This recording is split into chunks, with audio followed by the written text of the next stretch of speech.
Maak die Bybels oop by Josua.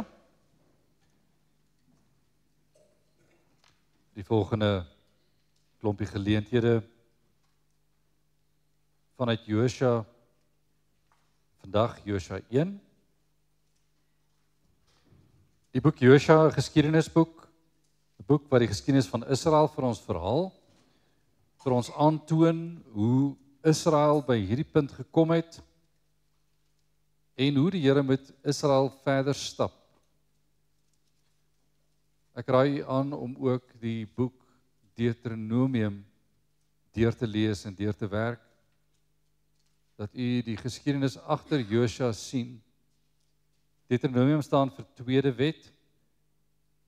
Dis waar die wet die tweede maal herhaal is, maar as meer as net die wet herhaal, lees asseblief Deuteronomium deur. Ek gaan verwys na frases wat ook in Deuteronomium staan, wat u ook moet gaan nalees, maar ons studie van Deuteronomium, wat eerste moet plaasvind, en dan Josua wat daarop volg, is die voorbereidingsgeskiedenis, en daarom vra ek, lees dit asseblief, dit vat die 40 jaar van die woestyntog saam.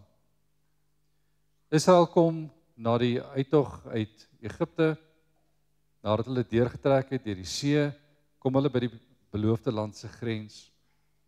Verspieders word uitgestuur, en daardie land word verken vir 'n etlike aantal dae.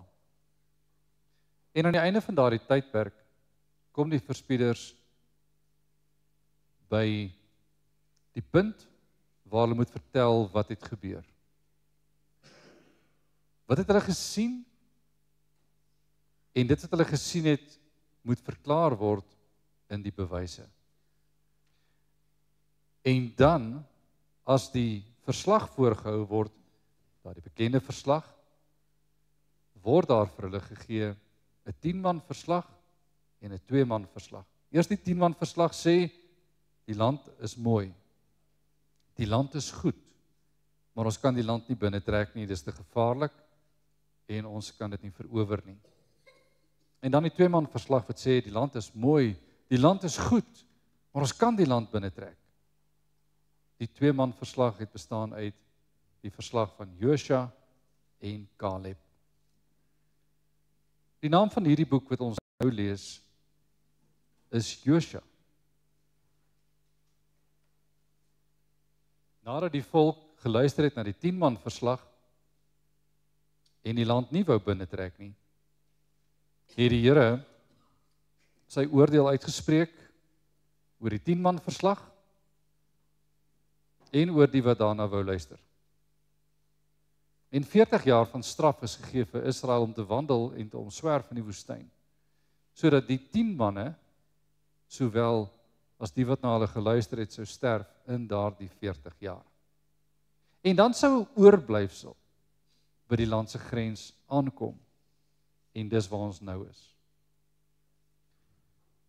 Want 40 jaar is verby, en die Here het hulle gelouter, hy het hulle gevorm en hervorm. En die wat nou by die beloofde land se grens staan, gaan onder Josua verder. Ons lees vanaf Josua 1.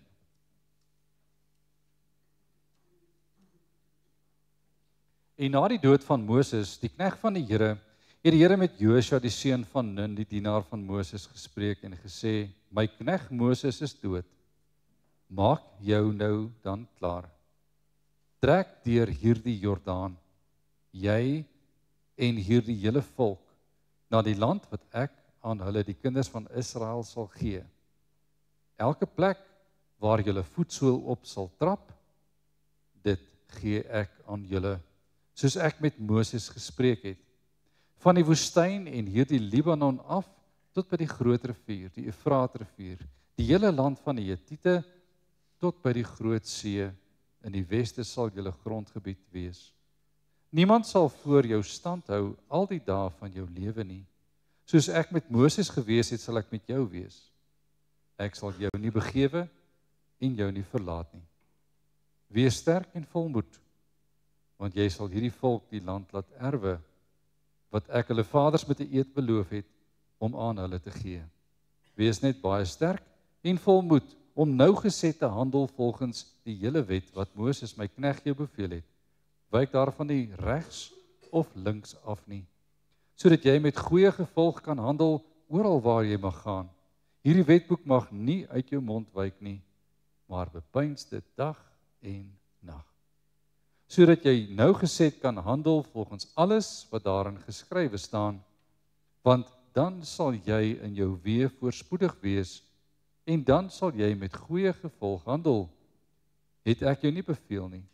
Wees sterk en volmoed. Wees nie bevrees of verskrik nie, want die Here jou God is met jou, oral waar jy heen gaan. Toe het Josua aan die opsigters van die volk bevel gegee en gesê, gaan die laar deur en gee die volk bevel en sê, maak vir julle padkos klaar, want oor 3 dae sal julle deur hierdie Jordaan trek, om die land in besit te gaan neem, wat die Here julle God aan julle gee, om dit in besit te neem. En aan die Reubeniete en Gadiete en die halwe stam van Manasse het Josua dit gesê. Dink aan die saak wat Moses die knegt van die Here julle beveel het, toe hy gesê het, die Here julle God verskaf 'n rusplek aan julle en sal hierdie land aan julle gee. Julle vroue, julle kinders en julle vee kan bly in die land wat Moses julle oos van die Jordaan gegee het, maar julle self, al die dapper helde, moet gewapend voor julle broers deurtrek en hulle help, totdat die Here aan julle broers soos aan julle rus gee en hulle ook die land in besit neem wat die Here julle God aan hulle sal gee. Dan kan julle teruggaan na die land van julle besitting wat Moses die knegt van die Here julle gegee het oos van die Jordaan teen sonop en dit in besit neem. Toe het hulle Josua geantwoord en gesê, alles wat u ons beveel het sal ons doen en oral waarheen u ons sal stuur sal ons gaan.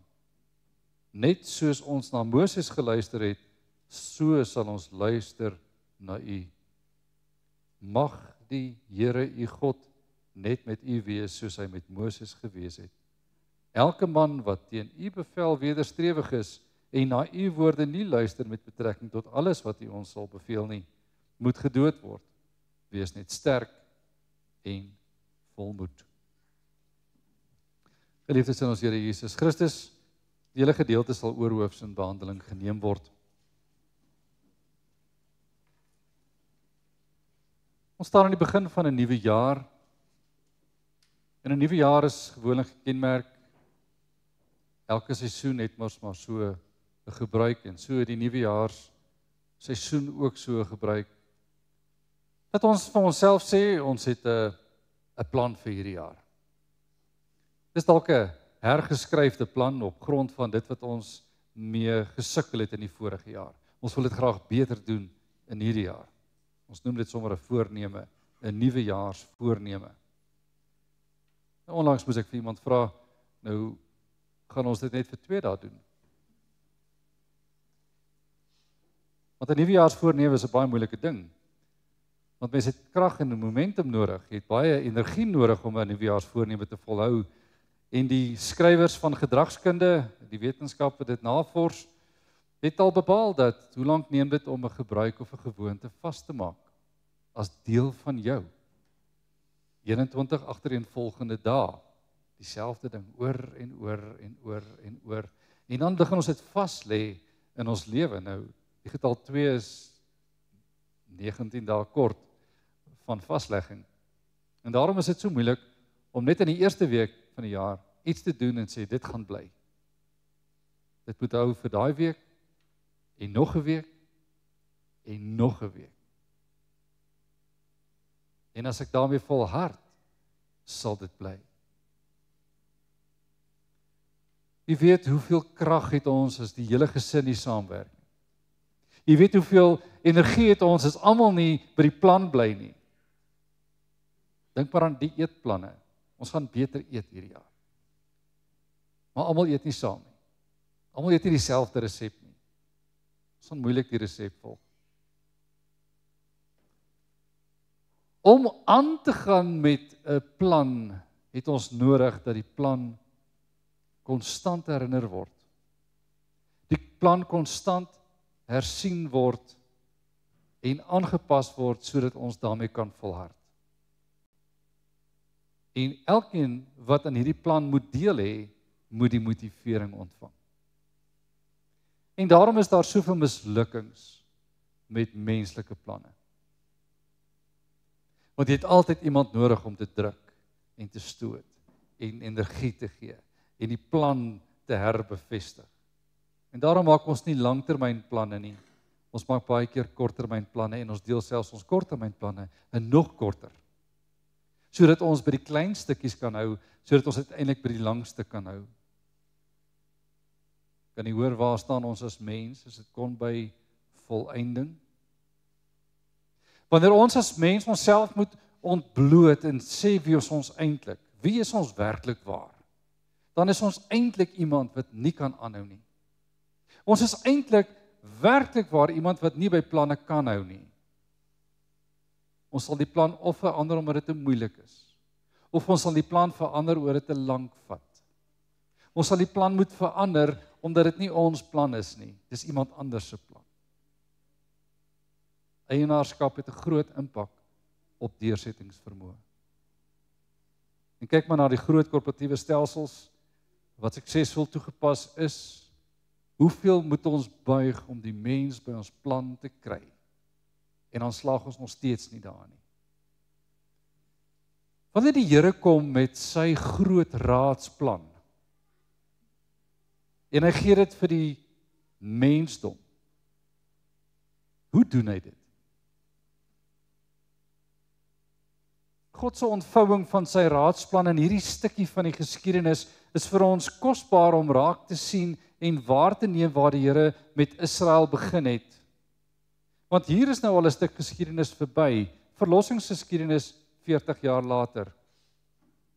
Verlossing uit Egipte is al 'n ou storie 40 jaar later. Het ons al vergeet hoe Egipte was 40 jaar later? Soek ons nog die kos van Egipte 40 jaar later? Waaraan dink ons 40 jaar later?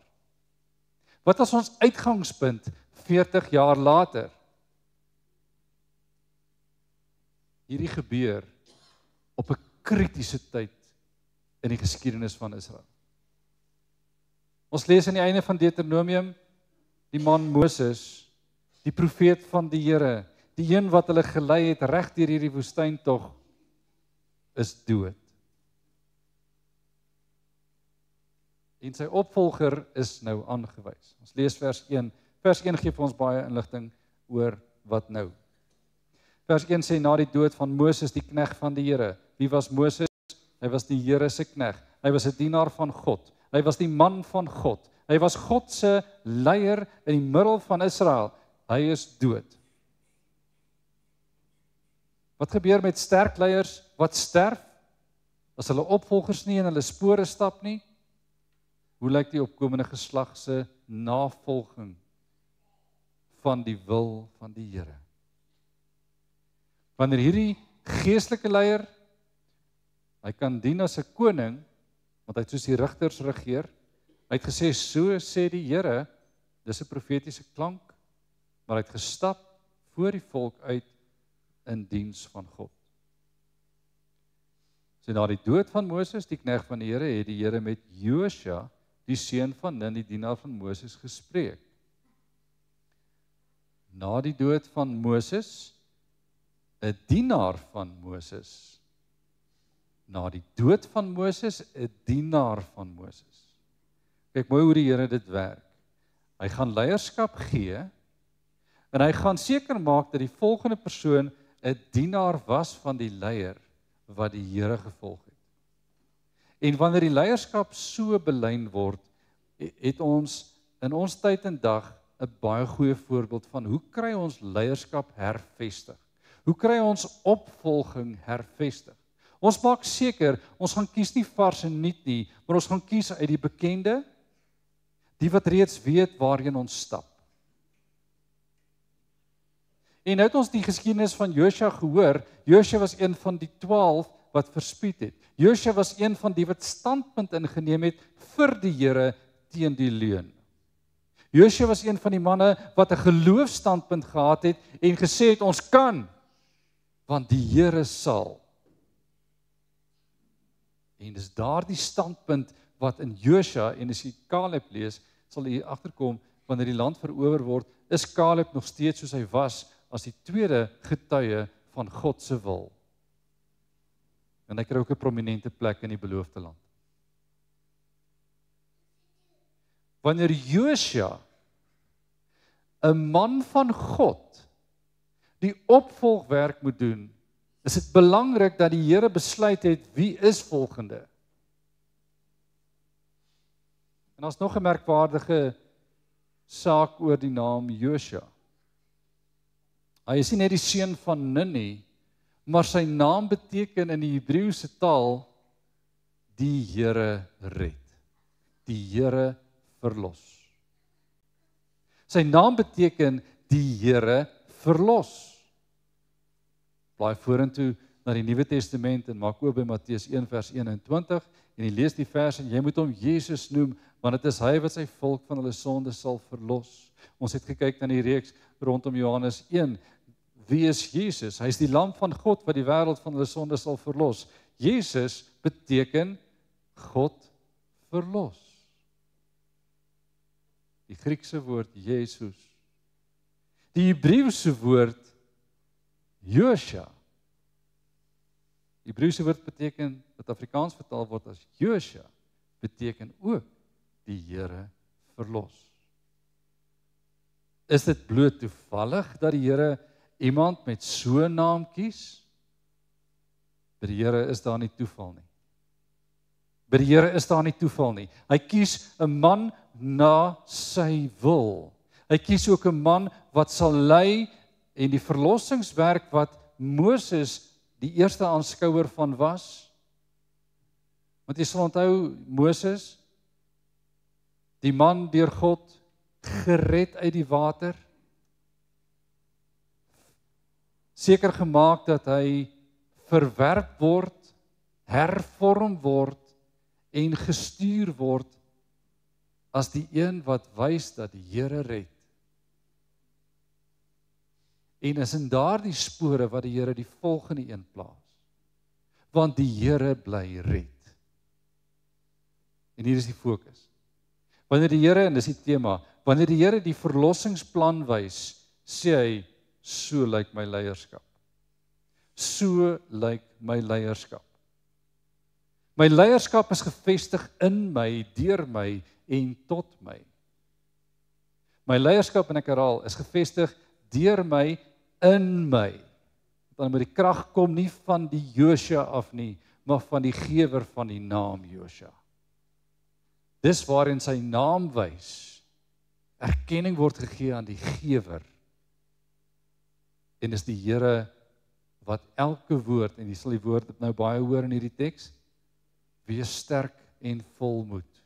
Wees sterk en volmoed. Wie sê hy moet sterk wees? Die een wat die opdrag gee. Wie maak hom sterk? Die een wat die opdrag gee. Wie gaan as die sterke voorkom? Die Here, want hy gee dat daar sterkte en krag is. Die tweede saak wat in hierdie gedeelte duidelik na vore kom, is wanneer die verlossingsplan van God sigbaar gemaak word en God dit openbaar, doen hy dit so dat almal weet wat kom.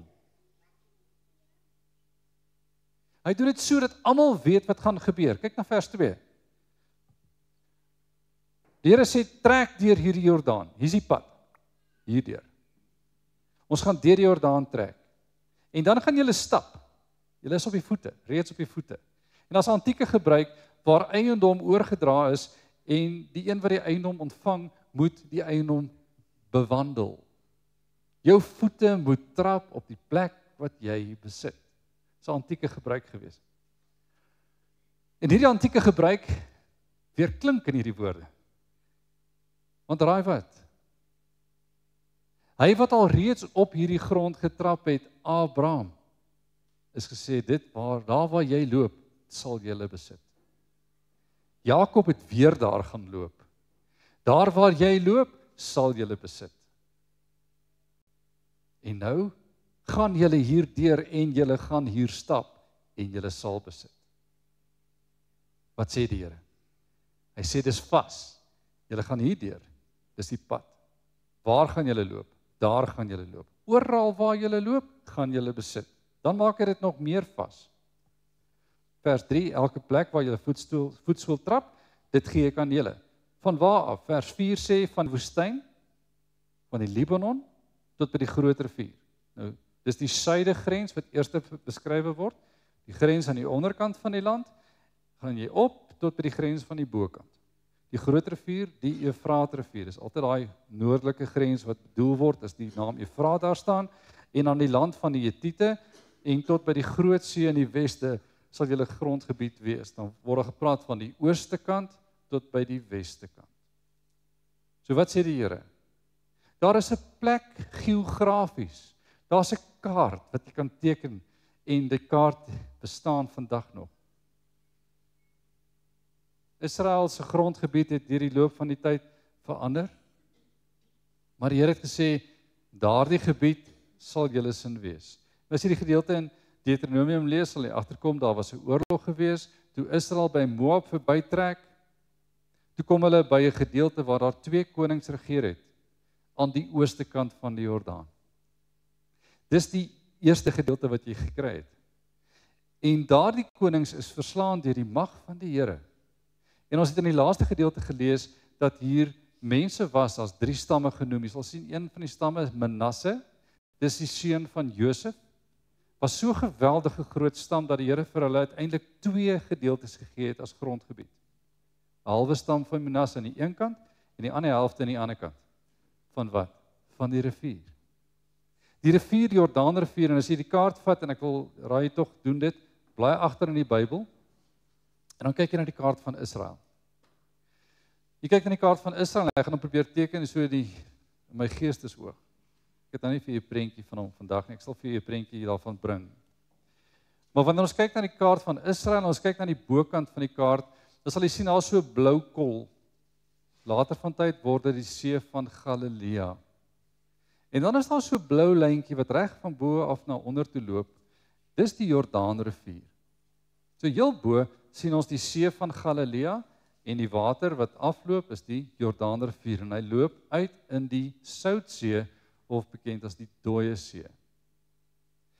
Dit verdeel die land letterlik oos en wes. So die 2 kante word daar verdeel. Wanneer Israel by Moab verbytrek, en Moab is so in die suidooste van die land, trek hulle in, en dan kom hulle by 'n punt, en toe hulle daar kom, is daar reeds mense, en hulle was vyandig teenoor Israel, en die Here gee hierdie 2 groote konings se streke in die hand van die Israeliete. En 2 volledige stamme, jy sal hulle naam lees, die Reubeniete en die Gadiete, hulle kry reeds 'n plek. En dan is daar, as ek nou reg oor die 2 name.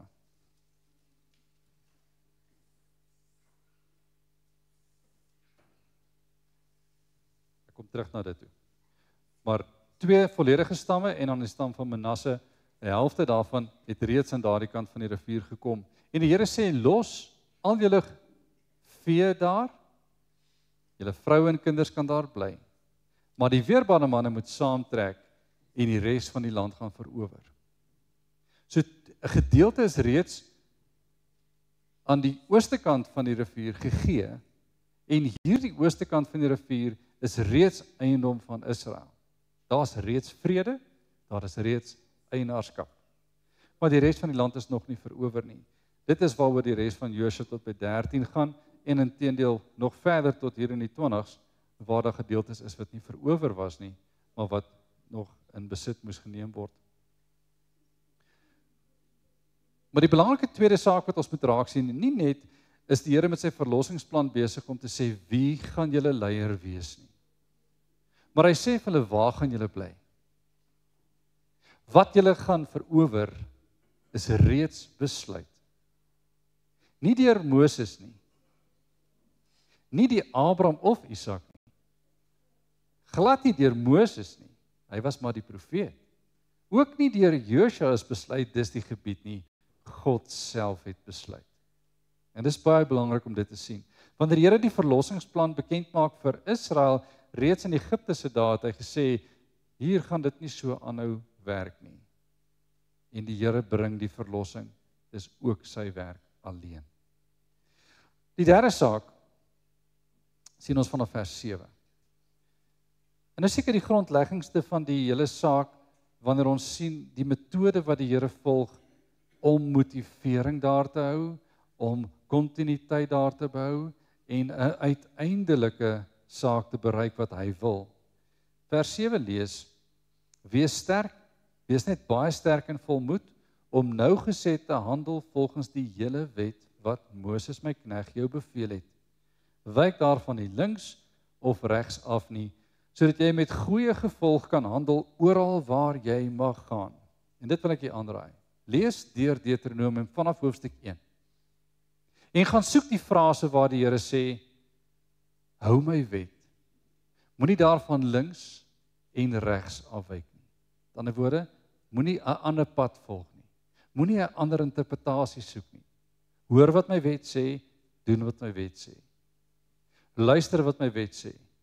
Oordink my wet. Dink aan my wet. Bly dink aan my wet. Laat dit jou gedagtes vul. Deuteronomium 6 gaan dit in besonder sê, wanneer dit 'n herinnering moet wees. Die wet van die Here, baie sterk, 'n fokus deur die geskiedenis van Israel. Is daar dalk 'n rede hoekom die Here so maak? Hy gee 'n geestelike leier. Hy gee die weg en die blyplek. Hy maak dus die grense bekend van die blyplek van hierdie volk. En dan gee hy vir hulle instruksies oor leefstyl. Maar hulle is nog nie daar nie. Hulle is nog in die veroweringsdeel. Maar Deuteronomium het gesê, dit gaan julle leefstyl wees. Dis hoe julle gaan lewe. Wat beteken dit om nougeset te wandel volgens die wet? As ons die samevatting van die wet lees, en ons het dit gedoen, dan lees ons dat die Here sê in sy wet, dat die eerste 4 gebooie impliseer dat ons God sal lief hê met ons hele hart, hele siel en hele verstand. Die eerste gebod sê juis, dat ons God sal erken as die enigste God. Israel staan hier voor die Jordaan, nog nie by die Jordaan, hulle is hier naby die Jordaan. Hulle moet die land betree, en dan sal hulle oorwinning op oorwinning moet deurgaan, en wie bly in die land? Daar was een naam genoem, die Jetite. Jy gaan nog hoor, Jetite, Jewite, Jebusiete. Dis 'n hele lang lys van volke wat reeds woon in Kanaan. Kanaan is nie 'n leë, oop, uitgestrekte gebied nie. Daar bly mense. En hulle beoefen 'n bepaalde godsdiens wat voor die Here afgruwelik is. 'n Godsdiens met die naam van Baal-aanbidding is wat hulle beoefen. En wanneer mense die geskiedenis van Josua lees, sê hulle, o, hierdie is 'n verskriklike deel van die Bybel. Dis net moord en doodslag. Dis waar. Nie dat dit afgryslik is, maar dat daar baie moord en doodslag is. En die vraag is, wat wil die Here sê met hierdie tydvak in die geskiedenis vir die wêreld? Toe, maar ook nou. Wanneer daar een saak uit te spreek is dit, wie se eer is die belangrikste? Menslike eer of God se eer? Wie verdien om verheerlik te word? Mense of die God wat homself openbaar het as die skepper God, die bewaarder God, die God wat alles tot stand gebring het? Wie verdien die eer? Wanneer ons na die Baal-godsdiens kyk, sien ons, Baal word gereken as 'n vrugbaarheidsgod. Daar word gesê, Baal maak seker dat kinders in die wêreld kom. Is dit waar? Hy word beskou as 'n vrugbaarheidsgod, want hy laat die vee voortplant. Is dit waar? Daar word gesê, Baal sorg dat dit reën. En die gewasse is baie, is dit waar?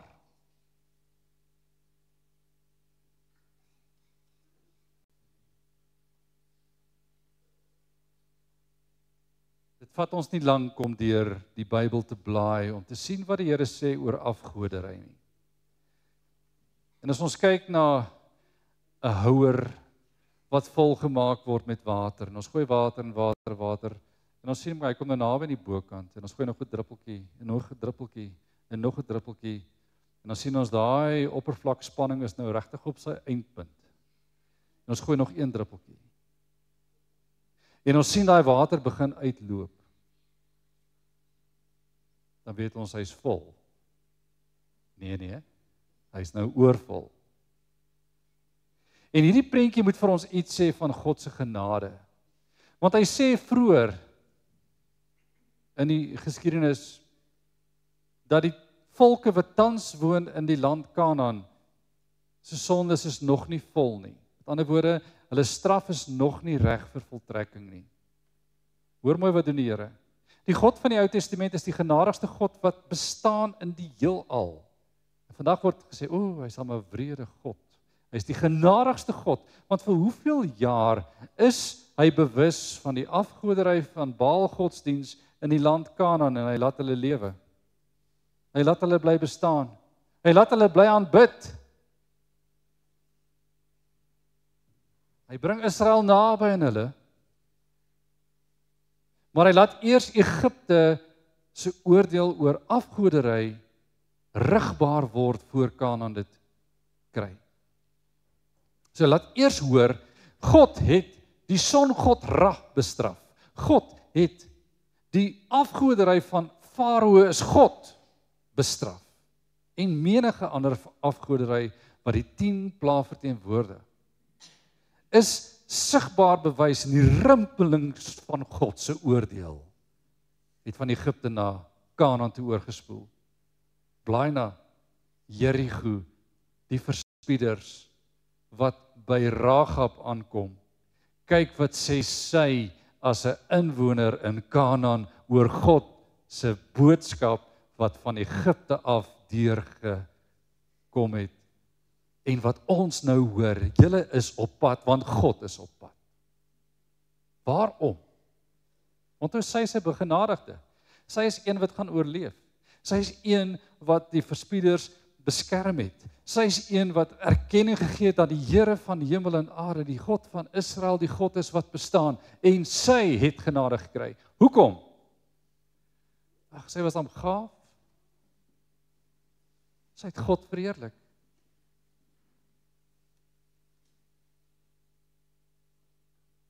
Wanneer die wet van die Here in vers 7 tot 9 beskrywe word as die beginsel, word die geestelike leiers se beginsel die wet. Die vereerliking van God as die enigste God. Dis die wie moet aanbid word. Hoe moet hy aanbid word?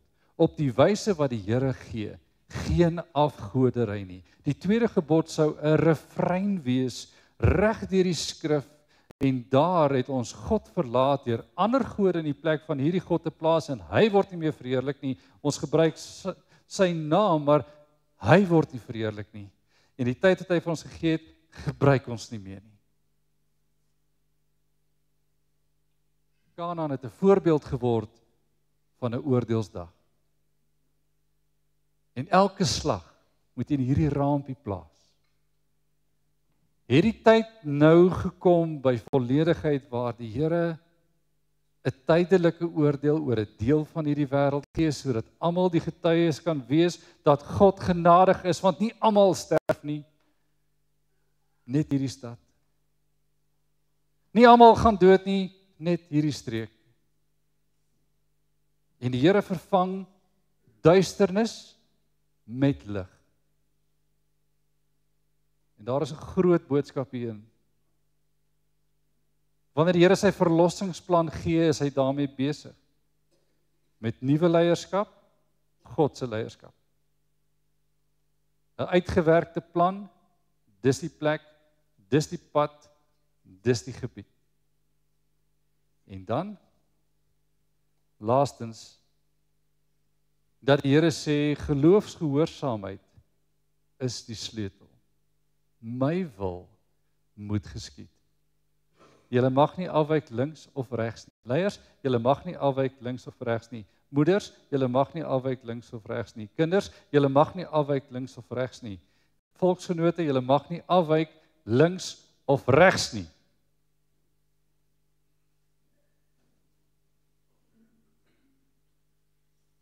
Elkeen wat afgewyk het, Agan is 'n voorbeeld. Die bangoed behoort nie aan jou nie. Agan sterf. Hy en sy hele huis. Die geskiedenis kom. Wanneer die Here besig is, onverdeelde trou aan hom. Kyk ons na ons tyd en dag, sien ons raak wat die Here doen. Ons huil want ons sê ons het nie meer leiers nie. Maar wie soek ons as die volgende leier? En wat 'n lyn van leierskap wat God verheerlikheid staan die volgende leier? Nou sien ons maar kort 1, 2, ons kort al 3 stoele van leierskap wat die Here wou volg. Van leierskap wat die Here al wou sien. Maak dit sin dat die Here nog nie vir ons 'n nuwe Christelike leier gegee het nie?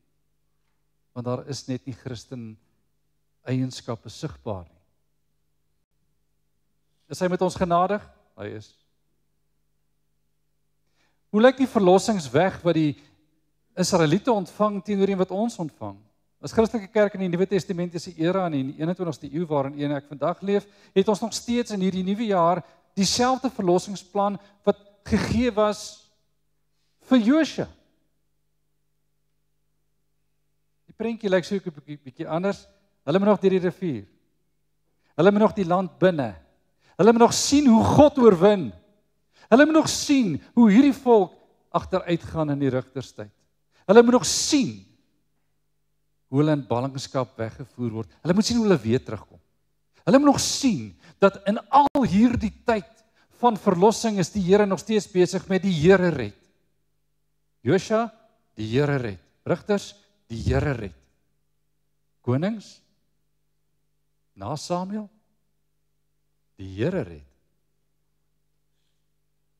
Ballingskapsvolk, die Here red. Na ballingskap onder Kores, die Here red. Die hemel geopend, Johannes die Doper, daar is die lam. Die Here red. Jesus voor sy hemelvaart, ek is die weg, die waarheid en die lewe. Niemand kom na die Vader behalwe deur my nie. Die Here red. Daar is geen ander plan nie. Selfe plan. Wanneer ons vandag wil vra vir leierskap, help ons, wys ons. Die antwoord is die Here red. Waarheen stap jy? Praat nie eers politiek. Die vraag is, wie stap vandag in jou huis? Die Here red. Vaders, is dit ons pad wat ons stap? Die Here red. Die Here beweeg. Moeders, is dit wat ons kinders leer? Die Here red, die Here beweeg. Kinders, is dit ons uitgangspunt om deur elke jaar te kom? Want die Here red, die Here beweeg. Dis nie 'n voorneme nie. Dis 'n lewensuitkyk. Dis nie net 'n idee vir 'n paar dae in die jaar nie. Dis ons lewensuitgangspunt. Dis ons Christelike lewens- en wêreldsbeskouing. Al bly ons waar. Want nou is daar afgepen. Hier is die gebied van Israel. Nou kyk ons vandag na Israel en sê maar ek, dis dan baie kleiner as wat dit was op hierdie kaartjie. Baie. En Jerusalem word bewoon deur 3 groot godsdienste. Christene, klein groepie. Moslems, Islam en Jode. Dis die stad van God, soos almal sê. En die Moslem kan die Jode nie verdra nie. Daarom die hele gesprek oor Israel en die vryheid van Israel en Palestynë teenoor Israel. Die geveg van die Moslem teenoor Jode oor die ganse wêreld en die sigbaarwording van hierdie stryd teen die standpuntvaste Jode wat in hulle tradisie staan. Iemand het gesê. En ons moet nog toets of dit waar is. Hoekom jaag hulle die Jode? Terwyl ons weet ons het die waarheid weet as Christene. Want hulle staan nog sterker, sê die bron. Hulle staan nog sterker op dat daar net een Messias is. Daar's net een God en ons tradisie staan in hierdie geloofsraamwerk. Want Israel na ballingskap het vasgeraak aan hulle kultuur. Jy kan hulle verplaas waar jy wil. Jy kan hulle sit waar hulle wil. Hulle sal Jode bly in Australië. Hulle sal Jode bly in die VSA. Hulle sal Jode bly in Londen. Hulle sal Jode bly in Suid-Afrika. Jy gaan nie vir hulle sê hulle is Suid-Afrikaners nie. Hulle is Jode in Suid-Afrika. Hulle is sigbaar, hulle staan vas. En iemand beweer dat as wanneer hulle hierdie laaste bastion van standvastigheid verwyder, is die Christene die vinnige maklike stamp. Want dis al wat oorbly. Dan is dit net Islam. Die vraag is dit waar? Is die Christene so klein 'n standpuntstelsel dat die Christendom van hierdie wêreld maklik sê, ag, doen wat jy wil, Islam. Ons gaan nie rimpelings veroorsaak. Terwyl die Judaïsme standpunt vas is, ons sal ons feeste vier. Ons sal staan waar ons staan. Terwyl Romeine 9-11 sê, maar sonder Christus? Standpunt sonder Christus? Dit sal nie deug nie, sê die Here self. Dit het nie gedeug 70 na Christus om Jerusalem te bou nie, want Christus was die tempel, nie die tempel nie. Daar's 'n baie groter saak uit te maak hiervoor, ons kan meer daaroor stil staan in volgende geleenthede. Maar wat is die saak vir Christus? Wanneer die verlossingsplan ontbloot word in hierdie wêreld, kan ons baie duidelik sien daar's 'n stryd tussen lig en donker. En die skeiding is Israel se geskiedenis. Ons, kerk van die Ou Testament, se geskiedenis. Van die begin af was daar lig teen duisternis. Genesis 3 het die Here die vyandskap tussen lig en duisternis bevestig. 3 vers 15, dit word bevestig Kain Abel, dit word herbevestig Noag, die vloed, dit word herbevestig Toring van Babel, dit word bevestig in Abraham as die lig teenoor die duisternis. En wanneer Israel die standpunt plek word dit die pad van lig waardeur elke volk moet reis om by Israel verby te kom sodat hulle die lig kan sien. En wanneer die Christene vandag in die wêreld staan, elke volk, taal, nasie, het die wêreld die grootste krisis in die oog. Want ons is oral. In elke land, nie net in Israel. In Israel ook. Onder elke taal. Nie net in Israel nie, maar ook hier. Onder elke volk. Nie net in Israel nie, maar ook hier. Sodat die lig vir die wêreld die hoop van die nasies kan word. Die volmaakte uiteinde in Christus, soos die seun van Abraham, Isak en Jakob moes lees. In jou sal die geslagte van die aarde geseën word. En geliefdes, hoe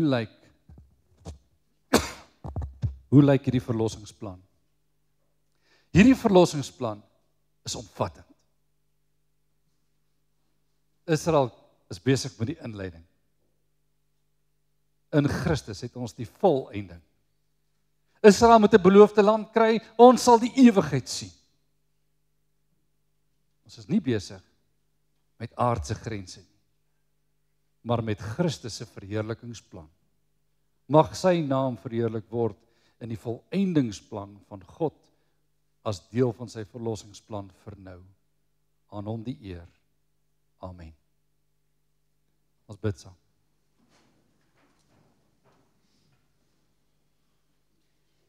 O Here, ons Here,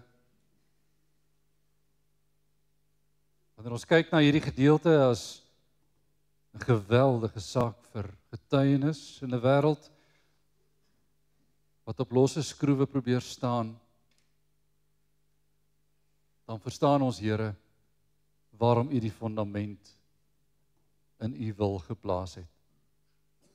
Dat U deur die Gees se werk ons kragtig bemoedig, dat U in Christus ons 'n ewige hoop gee, want ons hemelse Vader het ons 'n hemelse blyplek verseker.